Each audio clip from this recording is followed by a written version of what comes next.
जैसे जैसे वक्फ संशोधन बिल के संसद में पेश होने का वक्त करीब आ रहा है, विरोधी दल की बेचैनी बढ़ती जा रही है। सरकार का इरादा मौजूदा बजट सत्र में ही बिल को पास कराने का है और खबरों के मुताबिक अप्रैल के पहले हफ्ते में इसे संसद में पेश किया जाएगा। संसद में जो होगा सो होगा, उससे पहले वक्फ संशोधन बिल के खिलाफ मुस्लिम पर्सनल लॉ बोर्ड ने दिल्ली के जंतर मंतर पर प्रदर्शन किया। इस विरोध प्रदर्शन में कई विरोधी नेता शामिल हुए और इस बिल के खिलाफ जमकर बरसे। इसमें सबसे मुखर थे AIMIM प्रमुख असदुद्दीन ओवैसी, जिन्होंने कहा कि इस बिल के पास होने से हमारी मस्जिदें भी छीनने की कोशिश हो सकती है। हमारा काम विरोध करना है क्योंकि ये अनकॉन्स्टिट्यूशनल है। ये बिल वक्फ की जायदाद को बचाने के लिए, एनक्रोचर्स को निकालने के लिए नहीं, ना उसकी इनकम को बढ़ाने के लिए, बल्कि वक्फ की जायदादों को ख़त्म करने के लिए, मुसलमानों से उनकी मस्जिदें, दरगाहें, खानखाहें, कब्रस्तान को छीनने के लिए इस तरह का प्रोविजन उसमें रखा गया है। तो इनकी नीयत खराब है और ये चाहते हैं कि देश में और दूरियां बढ़े दो बड़े समुदायों में। कांग्रेस सांसद इमरान मसूद ने यहाँ तक कह डाला कि मुसलमानों को इसके लिए कुर्बानी देने के लिए तैयार रहना होगा और इसके लिए हम संसद से लेकर सड़क तक संघर्ष करेंगे। हम सड़क से संसद तक लड़ाई लड़ेंगे और उसी कड़ी के अंदर मैं राहुल गांधी के सिपाही के तौर पर यहाँ आया हूं। JPC में आपने बिल रखा था तो उसमें आपकी नहीं सुनी गई? JPC में सुनी जाती तो इस तरह का ड्राफ्ट ना आता। JPC में कुछ नहीं सुना गया, बुलडोज किया गया, सब बुलडोज किया गया। तो अब आपको उम्मीद है कि आज जैसे प्रदर्शन कर रहे हैं उसके बाद फिर आगे कुछ जो लड़ाई होगी हम लोग लड़ाई नंबर गेम में तो पीछे हैं आप लोग, नंबर गेम में आप पीछे हैं। आगे की रणनीति, आगे भी लड़ाई लड़ेंगे, सब लोग मिलकर के तय करेंगे। तो इमरान मसूद कह रहे हैं कि लड़ाई लड़ेंगे हम, हमारी JPC में नहीं सुनी गई, जो कानून में अधिकार है उसका प्रयोग करेंगे। नई दिल्ली से अशरफ काज़मी, न्यूज़ 18। समाजवादी पार्टी भी इस बिल के खिलाफ मोर्चा खोले हुए है। बिल्कुल, देखिए क्या औचित्य बनता है कि एक जो वक्फ की जगह है, हमारी जगह है, हमारे लोगों ने की है जगह, अल्लाह के नाम पे उस जगह को वक्फ किया है, तो किस तरह से आप उस पर अननेसेसरी कोई भी चलता हुआ आदमी हो, कोई विरोध कर देगा तो उस पर केस एक हो जाएगा। तो इस देश के अंदर जो मेन मुद्दे से उनसे हटा करके एक नई लड़ाई को, नए जन को, विवाद को जो जन्म दिया जाए, नए विवाद को, तो हम उसकी मुखालफत करते हैं। हम चाहते हैं कि ये बिल, संशोधित बिल जो लाया जा रहा है, पूरी तरह से वापस होना चाहिए।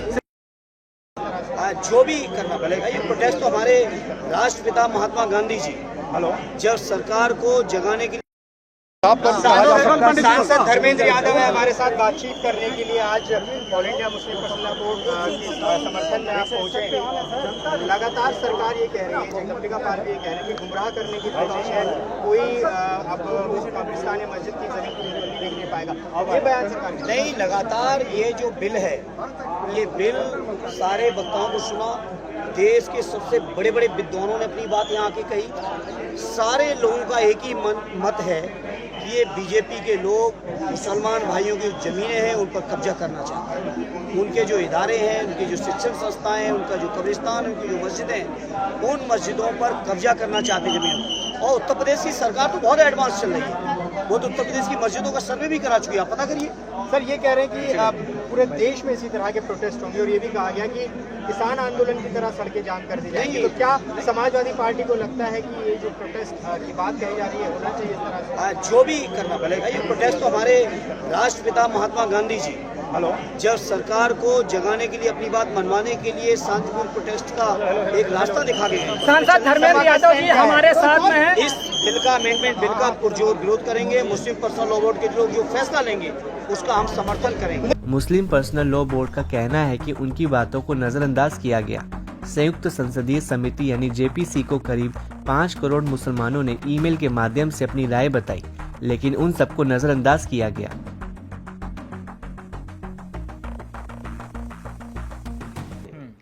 जिस तरह हमारे किसान भाइयों ने छेड़ा था उसी तरह छेड़ेंगे।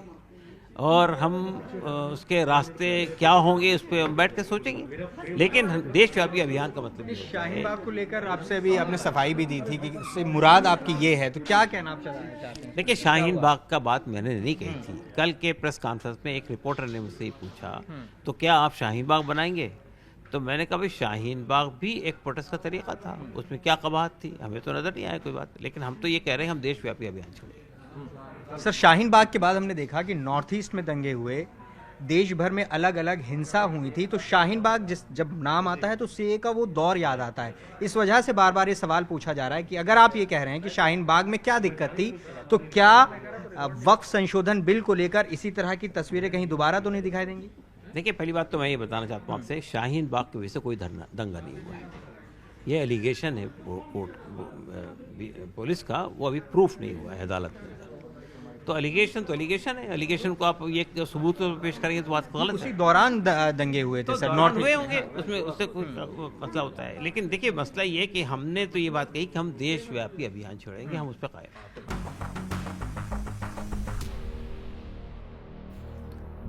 हालांकि वक्फ संशोधन बिल का विरोध कर रहे नेताओं को दिल्ली स्टेट हज कमेटी की अध्यक्ष कौसर जहां ने नसीहत देते हुए कहा कि जब सभी महत्वपूर्ण दलों को जेपीसी में जगह दी गई और उनका सुझाव लिया गया, तो अब इसका विरोध करने का क्या मतलब है। देखिए, इस विरोध प्रदर्शन का पहले तो क्या मतलब है मुझे ये नहीं समझ में आ रहा है। वक्फ संशोधन में तो सभी की राय ली गई है, सबको इंक्लूड किया गया है, इसमें किसी को छोड़ा नहीं गया है। सभी महत्वपूर्ण दलों को इसमें जगह दी गई है। एआईएमएम के जो अध्यक्ष है ओवैसी साहब, उन्हें भी जगह दी गई, अपनी बात रखने का पूरा मौका दिया गया है। आपको अपनी बात यदि रखनी है तो संसद है, उसके लिए जाइए, वहां रखिए अपनी बात, तरीके से रखिए अपनी बात। और मैं ये पूछती हूँ कि जो लोग धरना प्रदर्शन कर रहे हैं इस वक्त इसके खिलाफ, क्या उन्होंने वाकई में जो चेंजेस हुए हैं या फिर जो जेपीसी में जो हुआ है उसको पढ़ा है क्या उन्होंने? बिल आपको पढ़ना नहीं है, बहस आपको करनी नहीं है, बस केवल बदतमीजी करनी है और ये कह रहा है कि जी हमारी बात सुनी नहीं जा रही है। तो ये मनमानी तो चलने वाली है नहीं। मैं फिर दोहरा रही हूँ, वक्फ अमेंडमेंट बिल जो है कौम की बेहतरी के लिए है, मुसलमान समाज में जो है के लिए बहुत अच्छी चीज़ है। ये पारदर्शिता और जवाबदेही के लिए, इससे अकाउंटेबिलिटी बढ़ेगी, ट्रांसपेरेंसी बढ़ेगी। अभी फिलहाल जो स्थिति है वक्फ बोर्ड्स की बहुत ख़राब है, कुछ लोगों का कब्जा है, वो चीज़ों को अपने हिसाब से चला रहे हैं और जो एक्चुअल बेनिफिशरीज हैं उन तक जो है उसका फ़ायदा पहुंच नहीं रहा है। तो ये संशोधन बहुत ज़रूरी है और ये सरकार द्वारा बहुत अच्छा कदम है कौम के लिए। तो ये इस तरह के धरना प्रदर्शन ये बिल्कुल बेकार की बातें हैं और बस गुमराह करने वाली बातें हैं। वक्फ संशोधन बिल के संयुक्त संसदीय कमेटी के अध्यक्ष रहे जगदम्बिका पाल ने कहा कि अगर ये लोग वक्फ संशोधन के खिलाफ विरोध प्रदर्शन करने जा रहे हैं तो कहीं ना कहीं वे देश के लोगों में नफरत पैदा करने और संसद के कानून बनाने के अधिकार को चुनौती देने की कोशिश कर रहे हैं, लोगों को भ्रमित करने और मतभेद पैदा करने की कोशिश कर रहे हैं।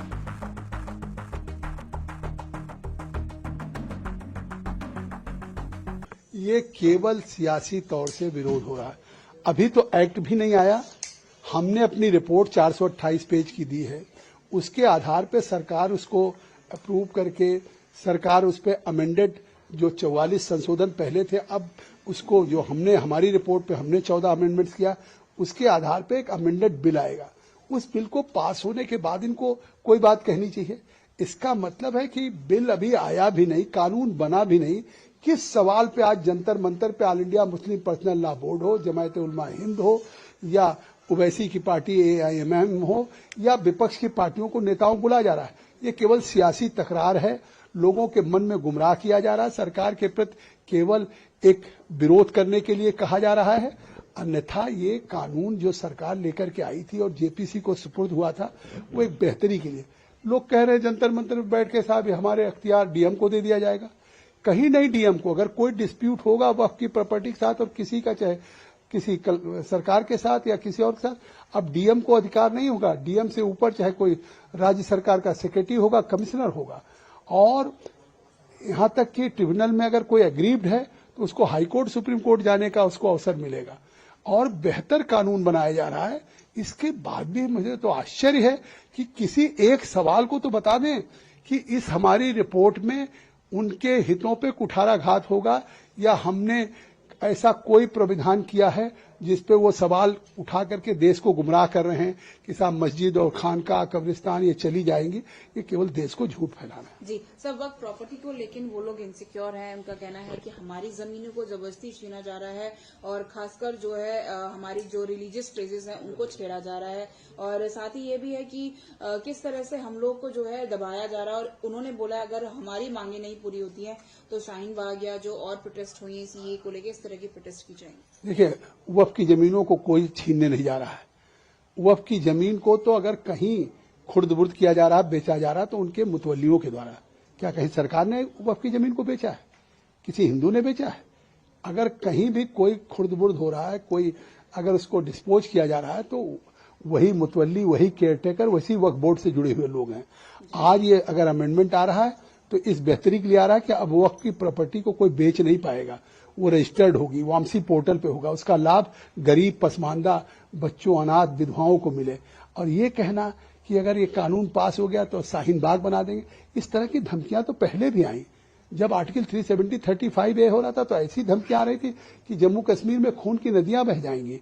लेकिन आज दुनिया का सबसे फेवरेट डेस्टिनेशन हो गया जब गृह मंत्री जी लेकर के सदन में आए थे और पास हुआ मोदी जी के नेतृत्व में। आपने देखा कि 3 तलाक था, उस समय भी इसी तरह जंतर मंतर पे विरोध हो रहा था। यही लोग थे। और आज अल्पसंख्यक महिलाएं आज उसका किस तरीके से सिक्योर हुई हैं। तो जिस तरह से महिलाओं के उनकी जिंदगी को, हक हकूक को सिक्योर किया गया, अब वक्फ की प्रॉपर्टी को भी सिक्योर करेगी सरकार।